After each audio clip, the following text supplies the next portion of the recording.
Yeah, that is super weird.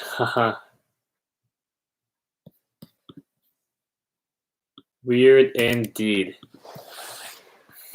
Yeah, not sure how I would have violated that terms of agreement, but glad to see everyone's back. Yeah, we'll wait a little bit longer before we start.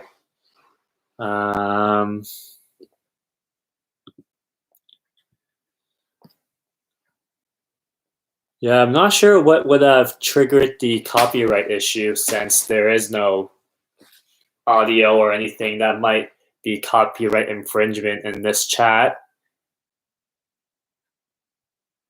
Yeah, that's weird. Yeah, any questions, leave in the comments below or comments on the side, and we'll start them up at the 5-minute mark probably. It's 1:51 right now. We will start it at the 5-minute mark. Let me just check a couple things.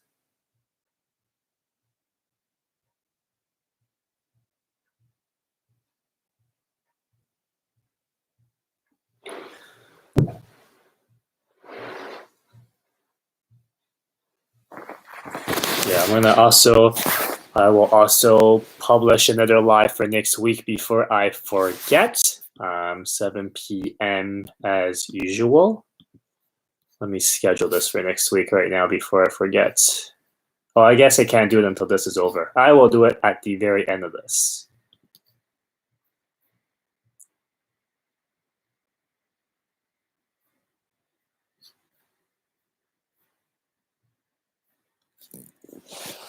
Weird.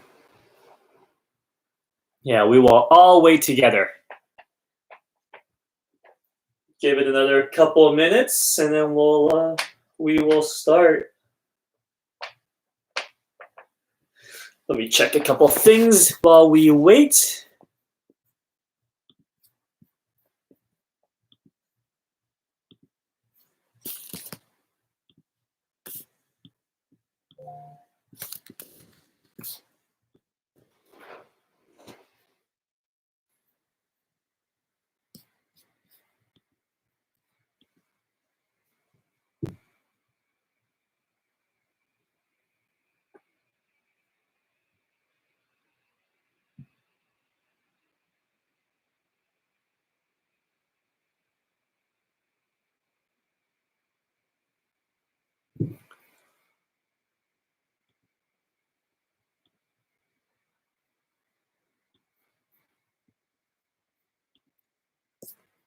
Yeah, we'll start in 1 minute, guys. So if you guys have any questions that you want to ask, feel free to leave them in the comments right now, and I'll start from the top as usual. We will start in 1 minute or so.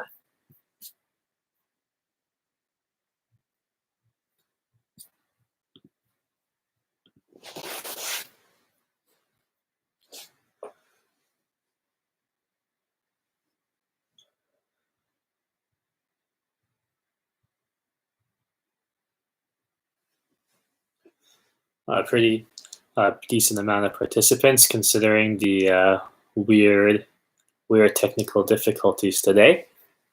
Maybe we'll start now. We will start since we've waited long enough. All right, so first question. Courtney, Loop's kicking your ass. Don't worry, I'll get better. Send me the video, Courtney. We'll take a look.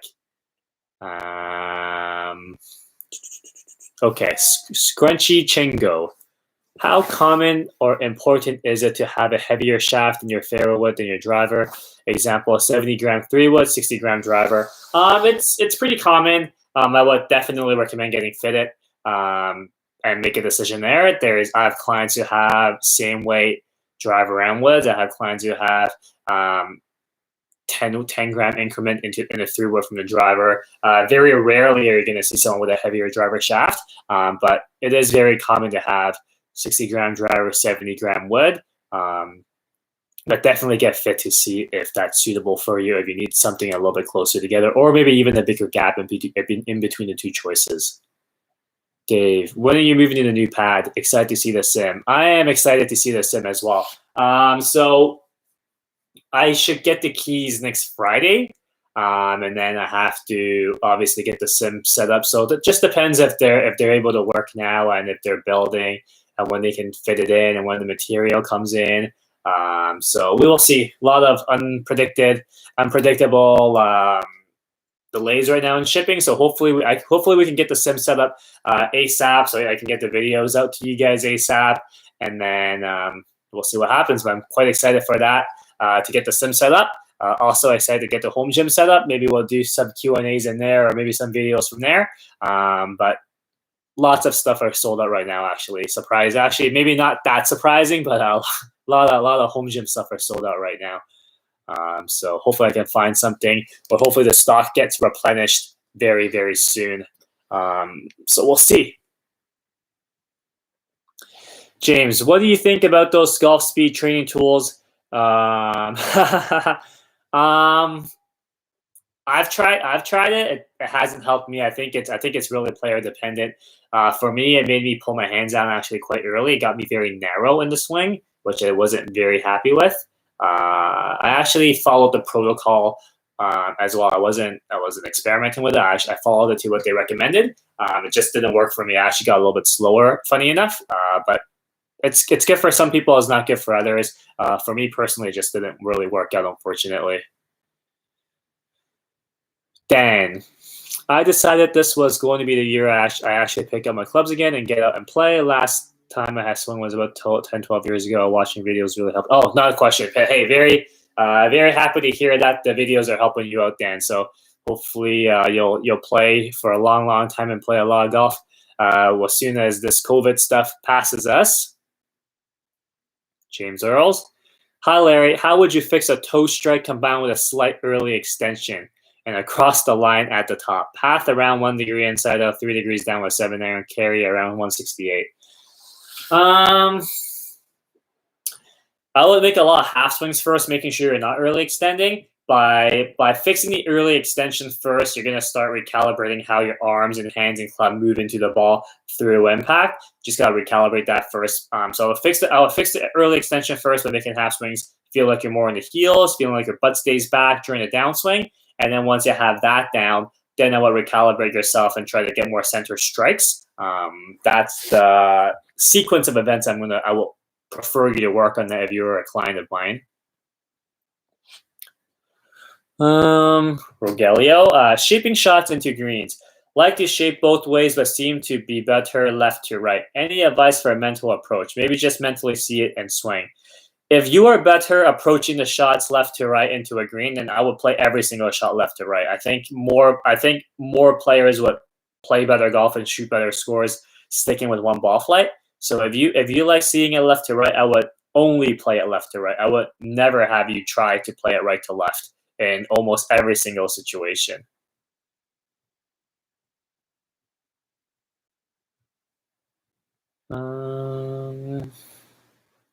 Whisker, hopefully the Foresight engineers will have it in the next update. But typically you would be hitting into a green, and then they would give you the distance from the end spot to the hole, which would be fine since it actually landed on the green, and then landing on the green would make it not roll out as much. So I haven't had an issue with it yet. And then my studio, it's gonna be pretty big. I want to make it I want to make it pretty nice. I have a big area. I think the living room is 60 feet long by 19 feet wide, so I'm gonna have plenty of space. I'm not gonna make the entire living room the sim, but I'll probably make a third of it, maybe a quarter of it, to be the studio. And then obviously with the high ceiling heights, I'm not going to be restricted by that at all. So I just want to make it look really, really nice for the videos. So we'll see what the Foresight guy says with the design and the install, and then we'll see in the next couple months, hopefully.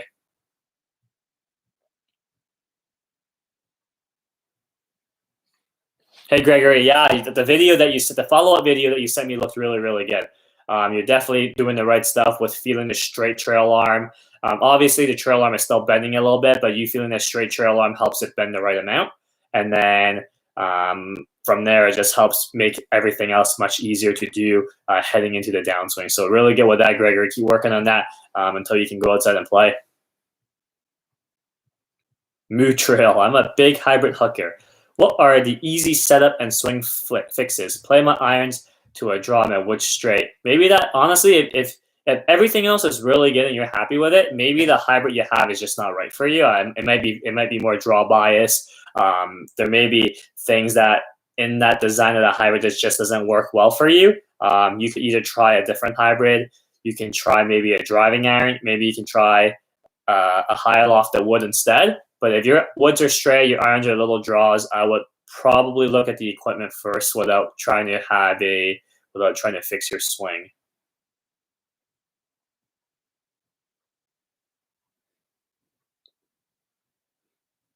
Hey Chachi, you've been using foot powder spray on your club, showing lots of toe strikes.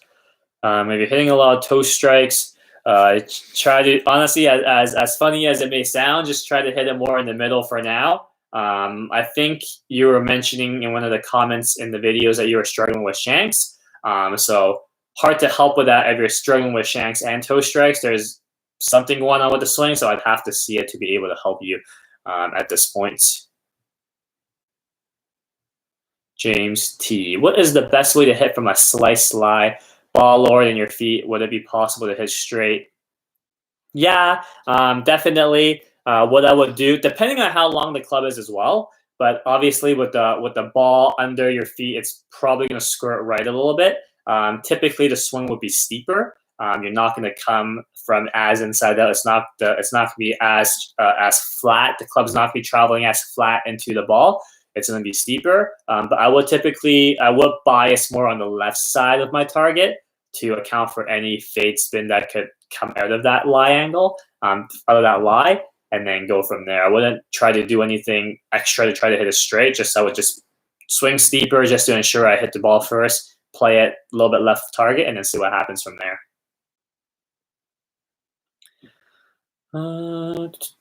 Lefty SoCal. I was a bit flippy with pull hook tendencies before implementing some of the changes you suggest in your video. Now much more open and missing left. Is that a good sign that I'm getting it?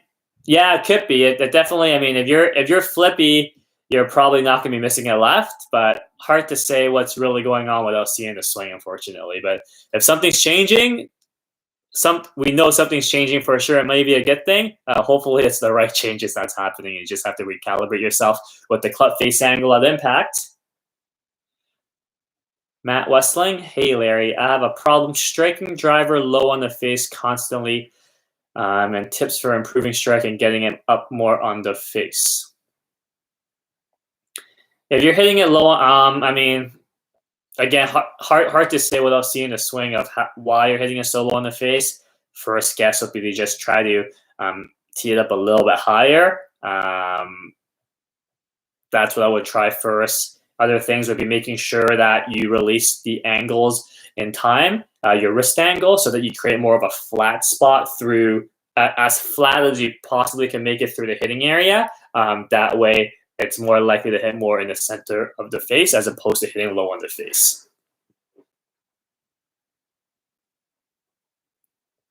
Nick Marks. When I take my practice swing, my low point is perfectly in front of the ball, but when I real swing, I always top the ball or chunk behind. Any ideas how to fix? You're probably pulling your hands down earlier in the real swing, just because now you're ball bound. Now you have to hit the ball. Something obviously changes. It's typically a concept thing, so there are probably things you have to fix in your swing to help you get better contact. It's not as easy as your practice swing is good. You hit your low point is ahead of the ball in the practice swing, great. But it's very rare for that to transfer to the actual swing. So there must be some concept issue that's going on with your swing right now that needs to be addressed.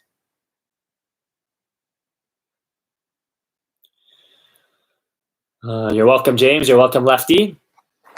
Dave, why do you like squatting into the back heel? Many coaches like front foot, and Dr. Satchel McKenzie says ground reaction forces and lead for the front foot as shaft vertical is key for speed. Honestly, for me, it just makes a lot more sense in an athletic movement to use the trail foot to push and torque the ground to get you pushing up and around to combine the vertical and the horizontal. To combine the vertical and the rotational aspect of the swing. In my experiences, if you step into your left too early, you step into your lead side too early, you actually don't rotate as well. Plus, going to your left too early, you're going to start sliding, you start tilting back. A lot of bad things generally happen I've seen more of my clients actually, when we start, they actually more of them step into the lead side more than anything.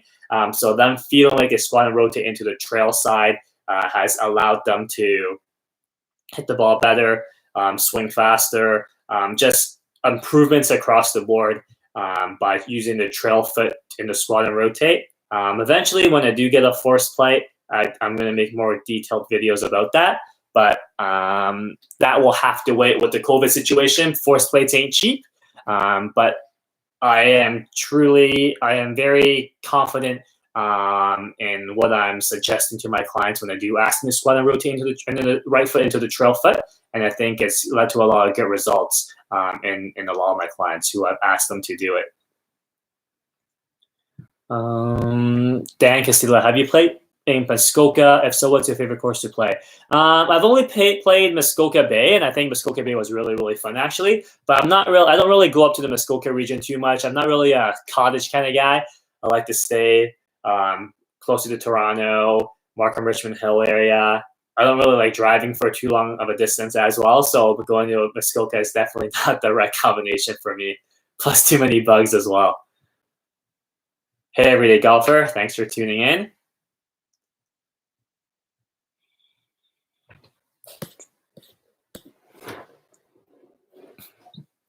You're welcome, Rogelio.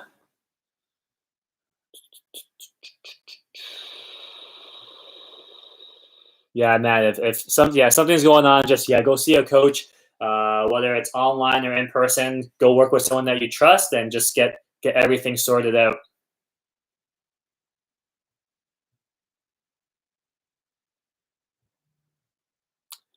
Hey, Whisker. I've seen the microphone sound trigger when I used to do some stuff with Foresight on how they installed it. I'm not too sure what cameras I'm going to go with yet. For the sim, I'll take a look at that. I'll talk to the Foresight guys. I'm more concerned with just making sure at this moment I want things to look very clean, very sleek. For most of my lessons, I'm going to be doing. I use video anyways, and for the videos that I'll be doing for you guys, I'll be with the actual camera as opposed to using the recording cameras that's linked to the sim.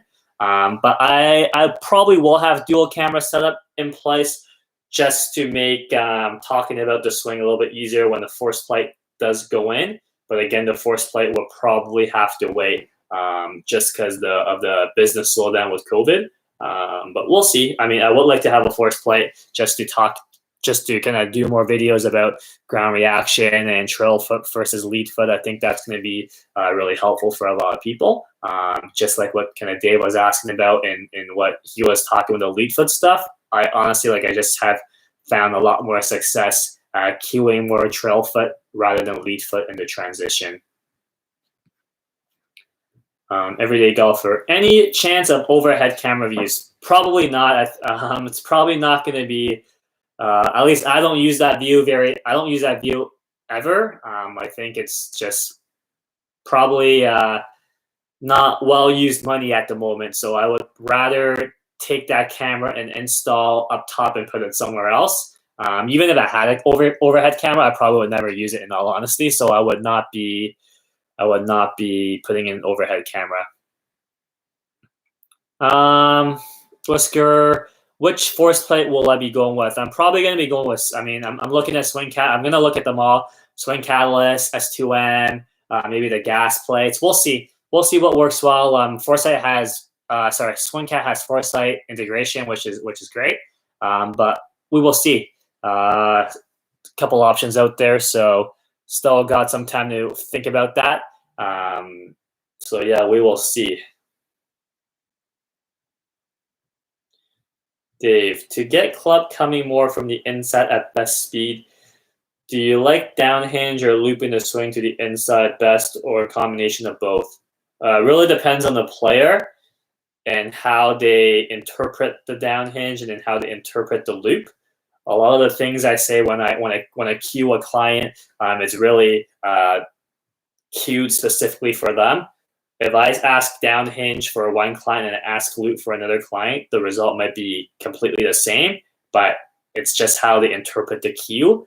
So I wouldn't necessarily say one is better than the other in creating speed. It just really depends on how that client or player interprets it and then implements it into their swing.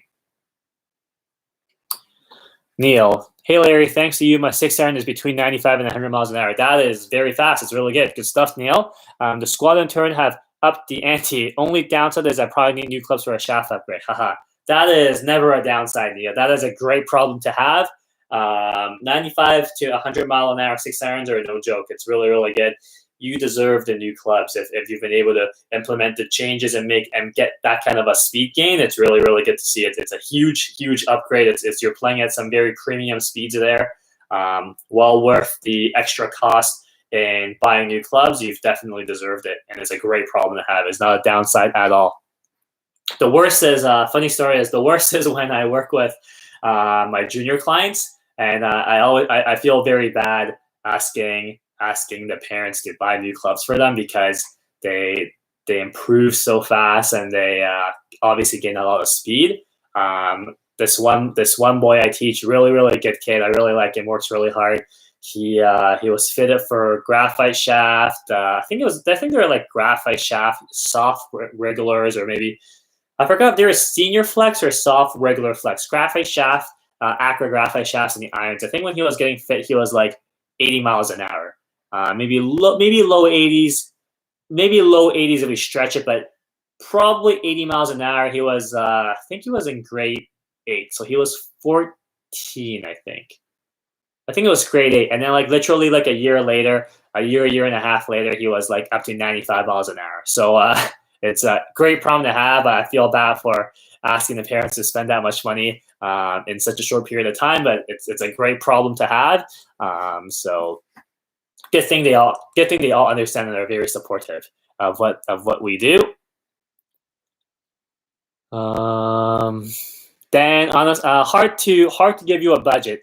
Playing with 20-euro blades, at least they probably look really good. If you want new clubs, only you can set the budget. I mean, we all have different financial capacities for spending on golf.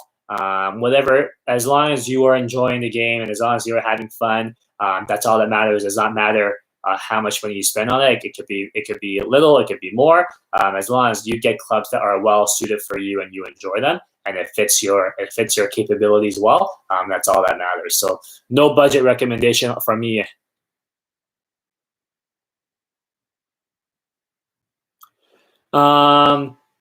What's scary? Larry, you underestimate the power of crowdfunding support to achieve some of the goals in your setup. Yeah, I do think crowdfunding is definitely a viable option, but we'll see. I don't like asking people for money, so crowdfunding will probably be the lowest on the least priority on my part. I rather kind of just do things with my own money. I really don't like asking people for money. Everyone works really hard for their money. So we will see. We shall see. I do understand that, and I do really appreciate that you think my content is worth it. I think so too, but we'll see. I think with the channel and obviously with YouTube I'm making free content for everyone.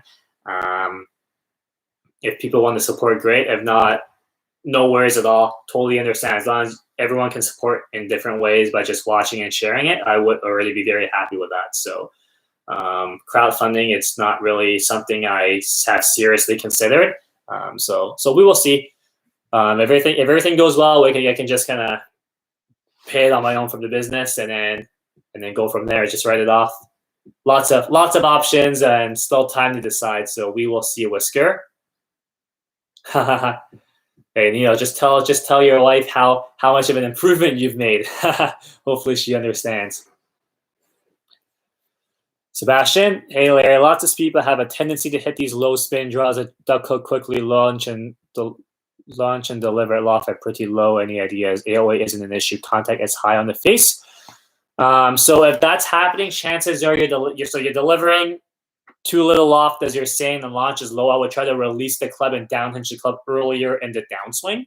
So especially as a high-speed guys, most of the time high-speed guys hold on to their wrist angles too long. I would have you downhinge and release it as hard as you can early in transition that will help you get some more speed out, that will help you deliver more loft into impact, which will help you get more launch and spin, and that should also help you get rid of the duck hooks, because if you're so if you have so much wrist angles coming down, you're in a very, very, very short amount of space and time trying to release it. That release just happens late, and then you could totally close the face too much.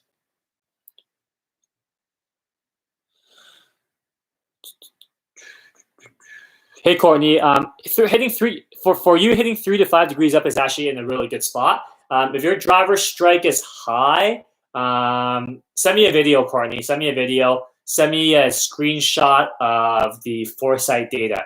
I would definitely have you hit roughly 3 to 5 degrees up. That's a good spot for you. So let me see where you are striking it, and then what we can decide from there, Courtney. Painless. How much money do you need to put in to make a home swing studio with Foresight Sports launch monitor, mat, screen projector, the whole works?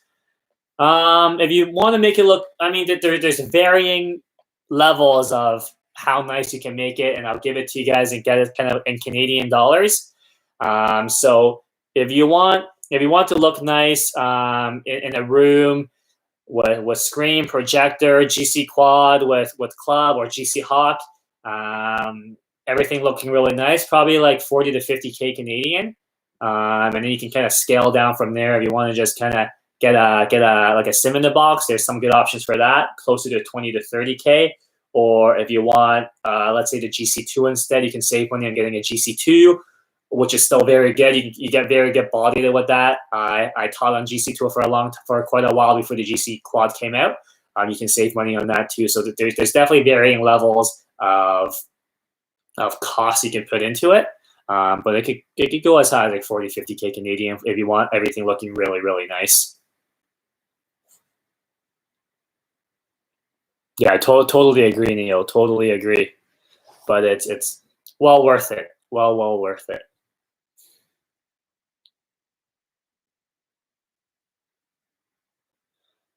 Been a huge fan. Thank you, Painless. Since you started, rebuilt my ASIF. I'm assuming you mean rebuilt your swing based on your mechanics and went down from out to in flippy swing to in to out, more shaft lean without losing speed. Didn't think it was possible. Very happy to hear. Yes, swing base. Very happy to hear. That's always really, really good. Having an out to in flippy swing is not fun in the big picture. If you want to try to get serious while playing better golf and shooting lower scores, that kind of swing being flippy and out to in is definitely no fun. Hey, well, good to see you. Long time no see. Well, hopefully things are good.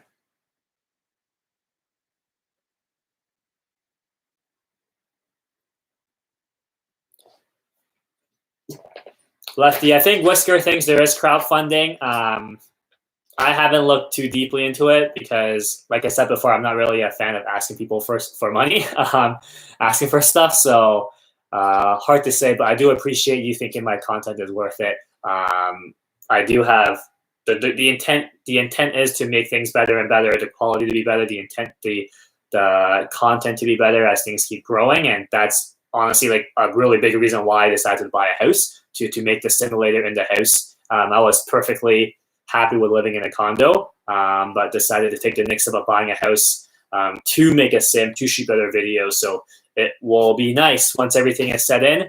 Once COVID's passed and we can all return to as normal as we can do and go play more golf, it will be very, very nice. Dave, are you still using VBT push band? Yes, I am. So VBT, for anyone who's not aware, is velocity-based training. How much time did you spend on increasing strength before starting to work on speed? Do you know of any good resources, guys, for speed training for golf via VBT? So if you go to train with push, I mean, those would be the guys, probably the best guys to look for and resources for using a push band. So what push band is it's a wearable tech. It's not too expensive. I forget how much I paid for mine, but I've had it for quite a few years now. I use it with my strength coach Ian Warner as well. But basically, when I worked with it, you put it on your arm. It basically measures how fast you're moving in terms of the weight that's on you, and then it's kind of measuring how fast the band is moving. So for example, if you're doing back squats, you put in what you're doing, let's say let's say you're doing 250 on the back squat. You put in 250 on the app that's running, paired with the pushman, and as you're pushing, it gives you real time measurements of how fast you're actually pushing it. And I think VBT is great for any explosive training. I think it's really good for golf because it makes sure that when you're training with intent.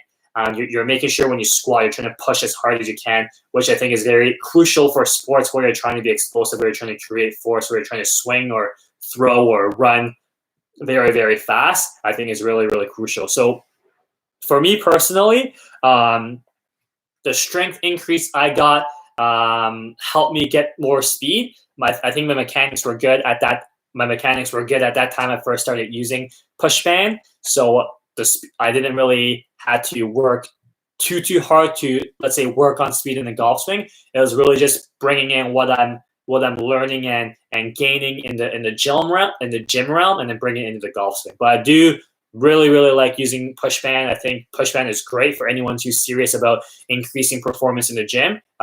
Pushband is great. I think pushband is really, really good. I can't say enough good things about it. Christopher, what pros do you think demonstrate your ideal model swing? Obviously, most pros are going to have qualified you, but which, if any, have what you're looking for in a teaching model?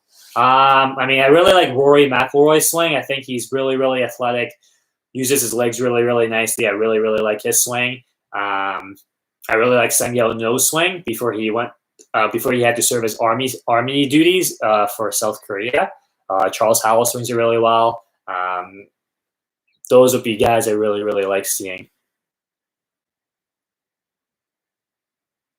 Hey, Conrad. Hey, glad you're enjoying these Q&As. If you are looking to improve on center strikes, I would make sure you do half swings first. Start with half swings, making sure your arms, your hands, and your club are moving in sync with your torso turn. So by making sure you move in sync, that should help you hit better center strikes. And as you do more of those, as you see more center strikes happening, then you can make it bigger and bigger, trying to retain the same feels of the half swings.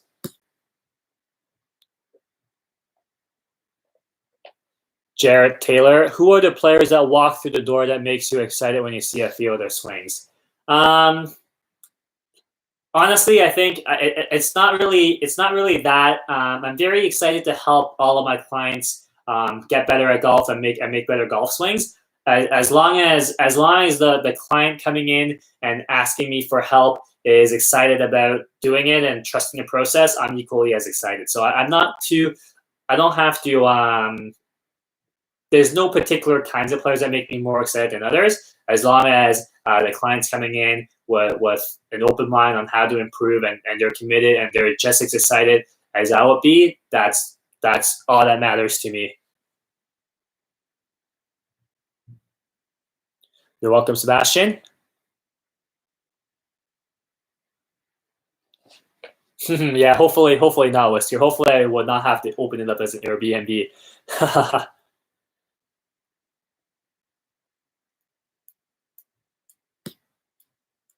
BM, what's in my bag? I play Mizuno stuff. Mizuno Canada actually is really, really nice. Their Toronto rep, Chris, is a really, really good guy who's totally supports my vision for what I want to do with the brand and the business. So he very generously gives me a set of clubs. So right now I'm playing. I got these last year. I'm playing the ST190 driver. The 3-wood, the CLK hybrid, the 919 Tours, and the 6.2 pitching wedge, and then I have a 919 Forge in the 5-iron, and I have a 919 Hot Metal in the 4-iron just to make it a little bit more forgiving. And then I got the Mizuno wedges as well. So really happy with that. Really like their stuff actually.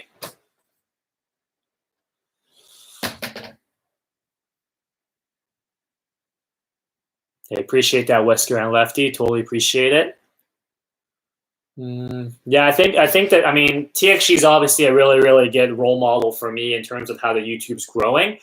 They obviously are growing at a very, very impressive pace. And Matt and Ian are doing a really, really good job of building it. I remember when I went to Orlando with them 2 years ago. So last year, not this year, last year. Remember, they were just starting the channel out, and they just got 1,000 subscribers when we were down there, and now they're at like 70,000 almost. So it's really, really good to see. They're a really good role model and a great model for me to kind of look at and to try to grow with at the same time. So eventually, with the membership tiers, I do really like what they're doing with the membership tiers, Whisker. I think Matt mentioned I need to get to 30,000 subscribers first before I can actually offer a membership tier. So we will see. I just got to keep working towards that, and we'll see what happens. But I really do appreciate the support that you guys have been giving me, watching the channel, and sharing with all your friends and everyone who's signing up for online lessons. We really do appreciate that. I think the growth of my brand and business as a whole has been a lot faster than I first imagined. I do set very aggressive goals, but I honestly didn't imagine I would be in this spot 4.5 years into starting my business. So I'm really thankful for that. So I really, really thank you guys for supporting it and the continued support.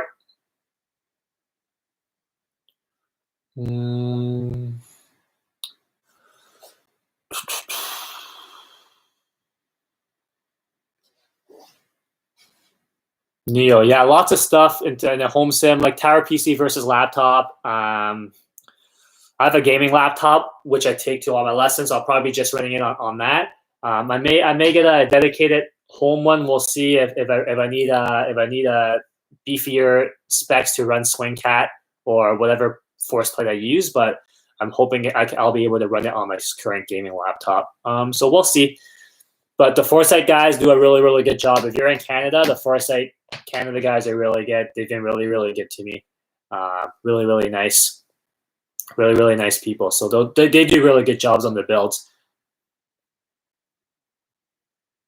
Dave, is there anything that long driver golfers do that you will like your clients to learn to gain swing speed? If you were to identify one key for max speed, what is most important in a golf swing?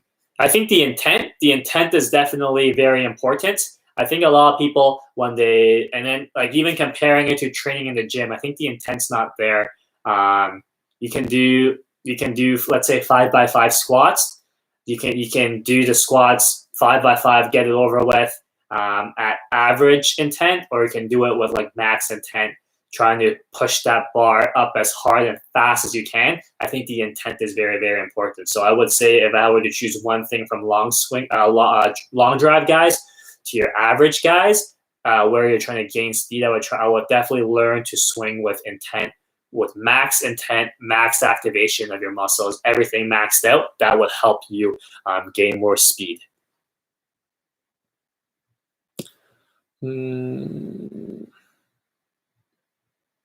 Yeah, that's funny, Whisker. Arbucks, ask Ian this earlier. Would you recommend someone get fitted for irons before or after a long off-season lesson program? It really depends on what the intent for your lessons are. So like Ian said, I think I watched that portion of it actually earlier today. If you are working on something where the result doesn't matter, and a lot of the times initially for a lot of my off-season clients, the result does not matter early on for most golfers, then the fit at the end of the program would be more sufficient. If you're already a pretty decent golfer, where the equipment is already out of whack and it's holding you back, and in some cases there are cases where that does happen, then a fit at the beginning of the off season would be ideal. And if you can get your whoever your coach or instructor is, get them to work with your fitter, have them communicate. That will be able to help you maximize your fit before the lessons. That will help. So a great example is a couple of my clients who have gained tremendous speeds over the course of an off season or two, and they outgrow their current clubs. If a shaft is too weak, it could potentially droop too much downwards at impact, which would create a very toe down lie angle. We work on it. It looks great on camera, but it's still a little toe down, and that's because of the toe droop. So by making sure we get the properly fit clubs in that scenario, that will save us a lot of time and mental stress in seeing that huge toe group number fix itself. So that would just expedite the learning process as a whole. So in that scenario, getting fit before the program would be beneficial. But if you are looking into doing an off-season program of some sorts and getting fit for clubs as well, I would suggest you talk to your coach and you talk to your fitter and have the coach and fitter communicate. That would be ideal in that situation. Sebastian, do you have some preferred matchups for someone with a strong grip? I know a bit of extension of the lead race is a common matchup, but is there anything else you'd want to see with a strong grip? It's not as cut and paste as it is in that regard. I just have to see the movement as a whole. I have to see how you move. It's too cut and paste of a question for me to give you an accurate answer for that could actually help you in some way. Let me just plug in my laptop here. It's low on battery. Give me 1 sec.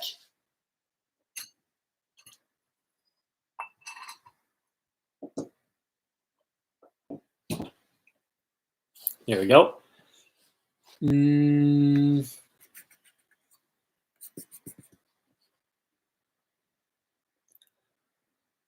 Neil, you have quad. Great. Yeah. You can blame you could definitely blame digital currency for crazy graphic cards pricings, but it's definitely not as crazy as it was 3 years ago. Oh, hey Whisker, if you're saying you can do the membership tiers on YouTube without the 30,000 subs, I'm definitely gonna look into it. That's good to know. I'm definitely gonna look into that. Painless question. I've noticed most players have about 15 to 20 miles an hour between their 7-iron and driver. Matt's 105 to 125 driver. Yep. You swing your 7-iron at 95, but your driver tops out at 105. So that's a very common problem you find with a lot of amateur players is the gap between their mid-irons and their driver is not as great as a better player. The sequence is probably a little bit off. How you generate that 95 miles an hour with a 7-iron is not as efficient as you think it is. So it's not carrying up into the driver. So there's something going on in the swing that needs to be addressed, that needs to be improved on before you can see that 20 mile an hour difference between mid-iron and driver. Edison, what is the difference between your golf swing and Gigi swing? I'm not sure. I really don't know. I don't think Gigi has a swing. I wouldn't say I have a particular swing. We both have preferences, but at the end of the day, we both do. I would assume we both do what it takes to help our client get better. But I don't really watch much of his stuff, so I wouldn't know what. I really can't comment on much more than what I just talked about because I don't really know what his swing would be.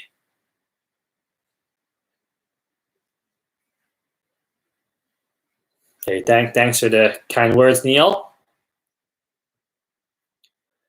Coy Miller, any tips on adding flex to left knee during transition for a right-hander? Hard to say without seeing your swing, but in most cases, I prefer the left leg to get out of the way to help you turn, as opposed to the left knee to gain flex. If your left knee as a right-handed golfer is gaining too much flex, then it might mean you're going to your left foot too early in the downswing and will actually restrict how much you can potentially rotate through the ball. So I would be weary about adding flex to your left knee in transition. I would focus more on letting the trail leg gain flex in the transition rather than the lead leg.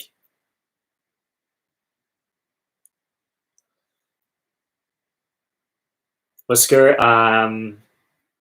I actually so I used to play standard and then I play standard with 3 wraps and now I play mid-size. I actually prefer the mid-size. I think I have a much firmer grip on the club in mid-size, so I prefer that.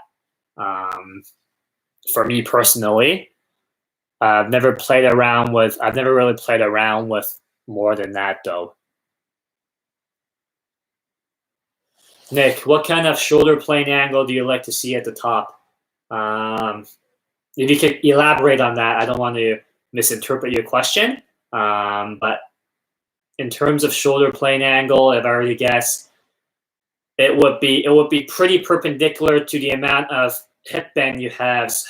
So the amount that you're bent over, I would have the shoulders kind of be perpendicular to that at the top of the backswing. Whisker, how many wins did you get today playing COD? I actually have not played COD today. I haven't played COD in a couple of days. I might play a little bit at night with some of my friends, but haven't played too much at the moment. So no wins today. I don't really play too much though, just to hang out with my friends. I appreciate it, Painless. Hey, Steven, you keep working on what we've been talking about, okay? Don't be deviating. Don't be tinkering with stuff, okay? You do what works well for you. Some of the things I suggest to other people would be different than what I suggest to you. So be careful, okay?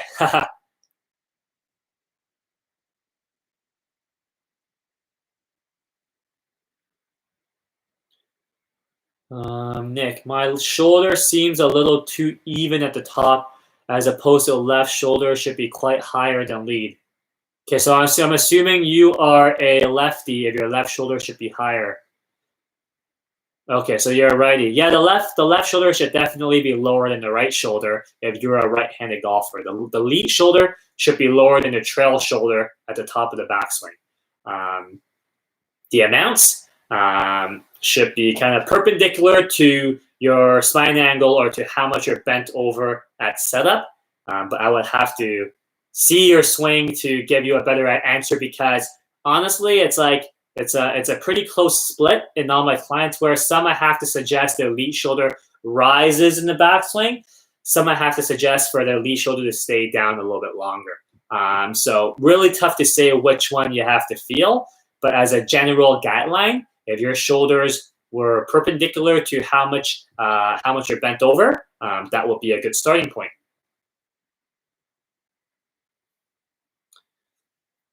Hey Edison, is it possible to show you my golf swing and for you to tell me what needs to be improved? Yeah, so I do offer a lot of online coaching, and that's the great way to do that. So you can send me an email at larry@larrycheunggolf.com, and I can give you some info on online coaching, and I can help you with your swing via the online coaching like that. Dave, ever use RMT Club for gym training? If so, what are your thoughts on this? What is RMT Club? Let me know. Let me know what RMT Club is. I'm not really sure what RMT Club is. Maybe I'll Google it right now. But if you can let me know what RMT Club is, that would be great.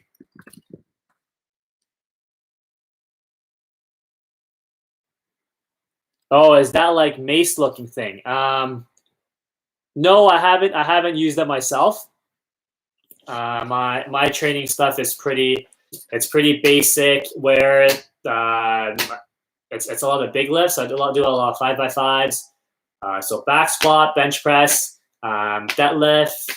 I don't do too many deadlifts. I do push presses, overhead presses, rows.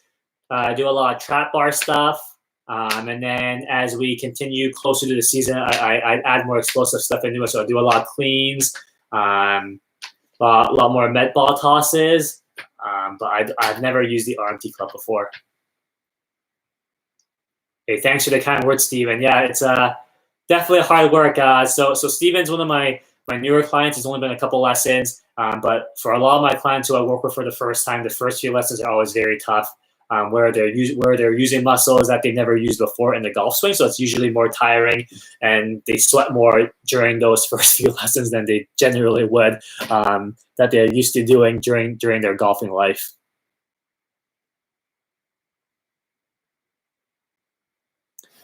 Neil, how has your internet coaching been going? Is there a common digital strategy you're using to exchange video, Zoom, or sending phone video? So it's been going really, really well. I've been doing the online stuff thankfully before COVID-19. So thankfully, I was well prepared to kind of just bear the storm.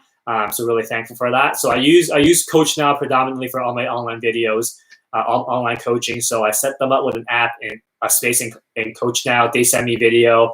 I look at it at the end of my night. I go through all my online coaching videos at the end of my night, and then I give them feedback. I'll record a video for them if I have to. I upload it into the space.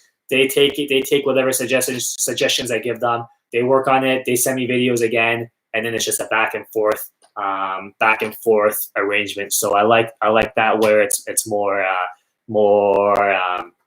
communication. It's just easier to plan the progress that way. Sebastian, thoughts on a flying right elbow? I know someone like Gankis doesn't seem to care, whereas other coaches emphasize keeping the elbows close.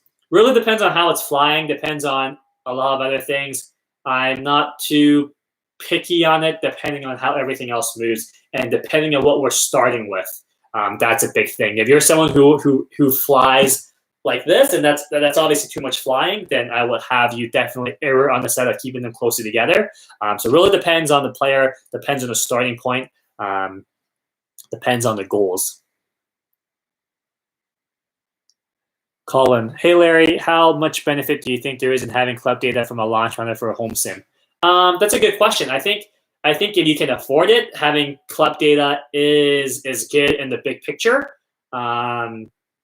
Now, the only club data I would trust in a home sim is really the foresight stuff. The TrackMan stuff is okay, but just being indoors, I do prefer the foresight GC Quad or the HMT to provide club data.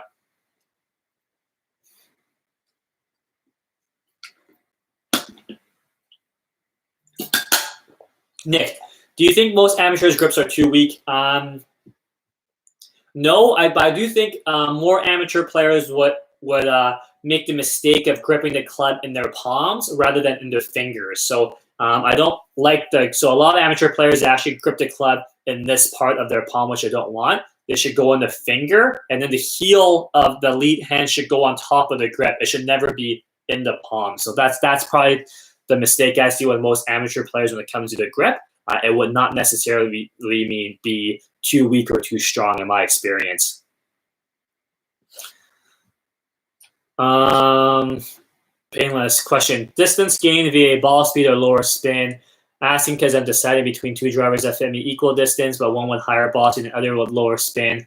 No need to apologize. The point of these Q&As is to answer as many questions as we can during this hour. Is there a way to get both higher speed and lower spin? Would be my question to answer. Would be my question for you. So if it's possible to get both ball speed and lower spin, that would be great, as opposed to just choosing one over the other. Dave, how many days do you train in the gym before COVID? All full body workouts with compound exercises? Yeah. I typically so it's always full body. I never really focus on one part of the body. So I'm pretty skinny to begin with already. So definitely full body is really beneficial for me. So a typical training session would be Monday, Wednesday, Friday mornings. So between day 1 and day 2, I'll be doing the big lifts, squat, bench press, deadlift, or squat, overhead press and rows. And then I would do other stuff, whether it's mobility stuff, whether it's I'll do core. I'll do something for my core every day. I warm up for quite a while, actually, foam roll and do corrective exercises before I actually start lifting. So my workouts are actually pretty long for the most part. So 3 days is good for me. I have found that works well for me Monday, Wednesday, Friday, and then a recovery shake after that. Yeah, Fu, hope you're keeping well, Larry. Look forward to hitting links soon, but my lower back has been super tight lately. Any thoughts or tips on how to alleviate anything swing related to look out for? Hey, Ian. So good to hear from you. So for you, knowing your tendencies, if you're seeing low back issues, I would make sure you're not tilting back with the upper body, making sure you maintain your structure and your inclination to the ground with the left shoulder staying lower in the downswing. I will look at that first. You did have a tendency to tilt your upper body back, which is why you may see back irritations in the swing right now. So that would be my suggestion for you, Ian. Sebastian, seems like a lot of high-speed tour players are hitting fades these days. Rory is the exception, but even Heath mixes in fades if he needs to. Is there a reason for this? We'll have to ask them. I would hate to assume the wrong thing with those guys. Anyone that is on the outside looking in is just pure speculation. So I would not want to guess that since I have no experience with a tour player at this moment. But when I do have the experience, I will let you know. Hey, Mike, can you do more on-course videos? Really enjoyed the ones you did before. I like to hear a strategy you're talking in different situations. Yeah, definitely. Definitely when the golf courses start opening back up, I definitely plan on doing more of that, more situational stuff as well. But until then, we're stuck with being indoors, Mike. You're welcome, Sebastian.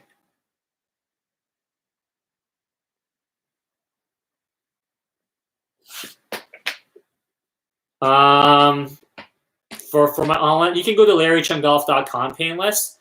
There's some information on my website for the online coaching, or you can email me. I'm really good with replying to emails. Usually within the day. But yeah, you can go to LarryCheungGolf.com for any more information as well. Yeah, well, it's been 57 minutes. Maybe we'll wrap it up. If you guys have any more questions you wanted to ask, drop it now. Otherwise, you can drop it in the comments once this video wraps up, or you guys can tune back in next Thursday at 7. So we'll keep the Thursday at 7 p.m. Eastern time live chats going. So yeah, any questions, leave it in the comments now. If not, save it for next week or leave it in the comments for the actual video. Steven, with what we are working on, is there anything I can do at the golf course to take note of or help? At the moment, no. You just try your best to bring what we're working on to the golf course now. It's a little bit of a tricky timing, I understand, Steven, with us starting this process basically at the start of the season. So we'll just do our best to make it as playable as we can for you, as least stressful as we can for you. That's why we exaggerate things in the actual lesson so that when you do go play, it doesn't revert too much.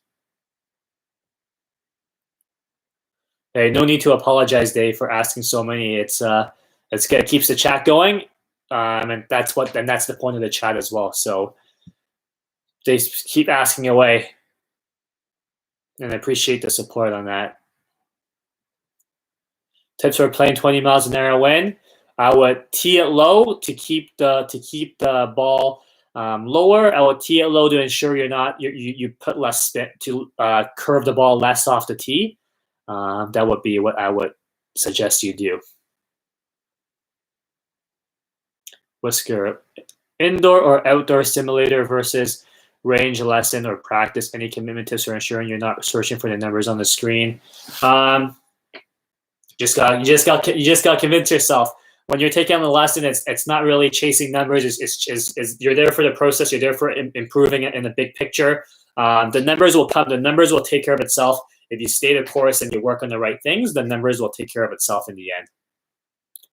Steven, do you have an experience with a Decade course management system? Yes, I actually attended one of Scott Fawcett's talks, and I think he really knows what he's talking about. So I have nothing bad to say about Decade. I think what he's come up with is really, really good. Yes, Neil, we will see hopefully one day. So yeah, thanks everyone for tuning in for today, even with the small glitches in the beginning. But yeah, next Thursday, 7 p.m. Eastern time as usual. That will be the normal time moving forward. Any questions, leave it in the comments in the actual video, and I'll get to them as fast as I can. Or you can leave it for next week, and we'll see you guys then. Thanks, guys.